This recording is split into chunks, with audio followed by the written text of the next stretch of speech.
Bonjour et bienvenue.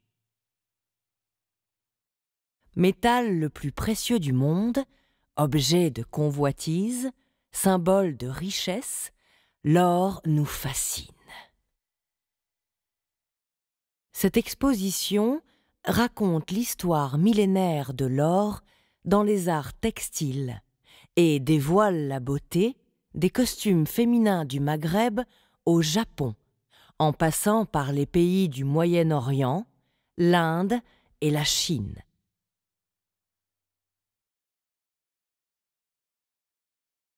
Au début du parcours, vous découvrirez d'où vient l'or.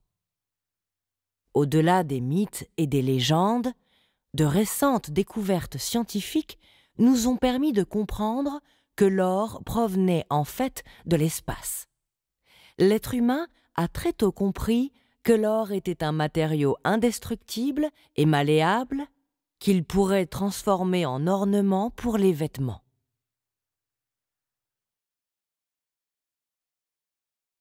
Les plus anciens exemples ont été découverts dans les riches tombes de la nécropole de Varna, en Bulgarie, et datent du 5e millénaire avant notre ère.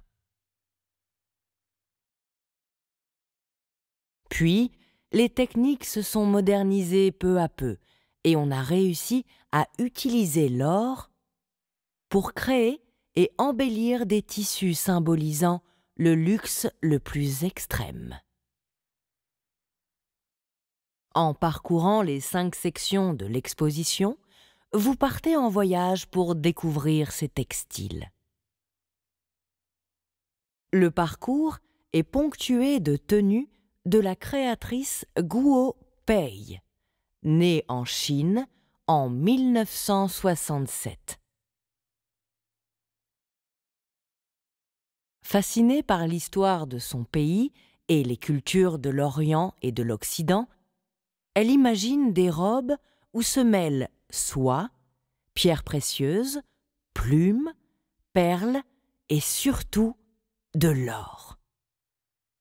Enfin, vous découvrirez également 3 espaces thématiques présentant 3 matériaux surprenants qui ont la couleur de l'or mais qui n'en sont pas.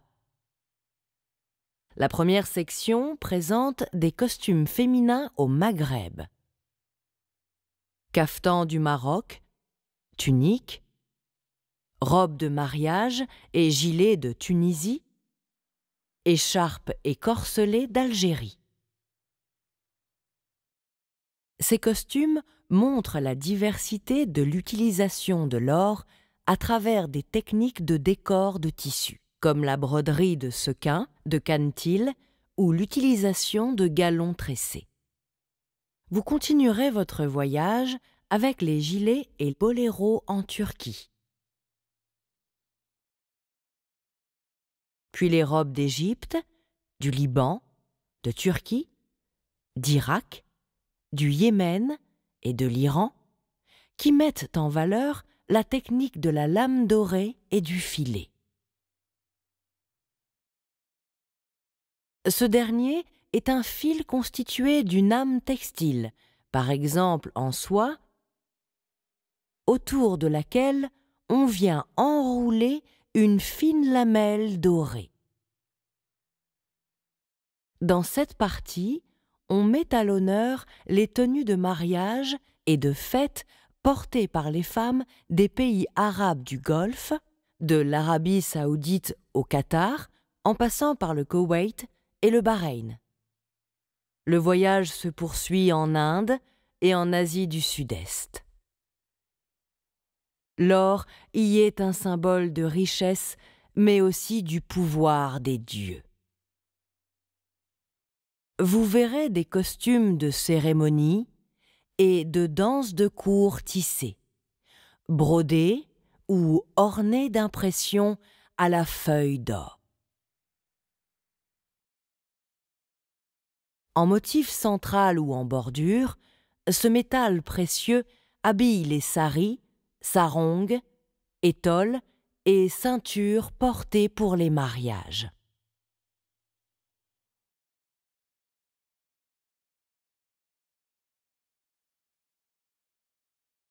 Enfin, le parcours se termine en Chine et au Japon.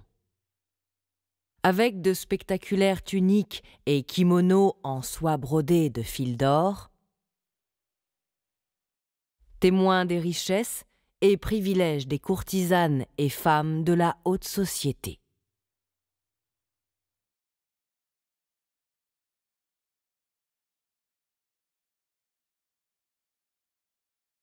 L'exposition se clôt avec un focus sur la broderie de la Maison Lesage, qui a travaillé pour les créations des grands noms de la haute couture française, comme Chanel, Jean-Paul Gaultier ou encore Yves Saint Laurent. Bonne visite.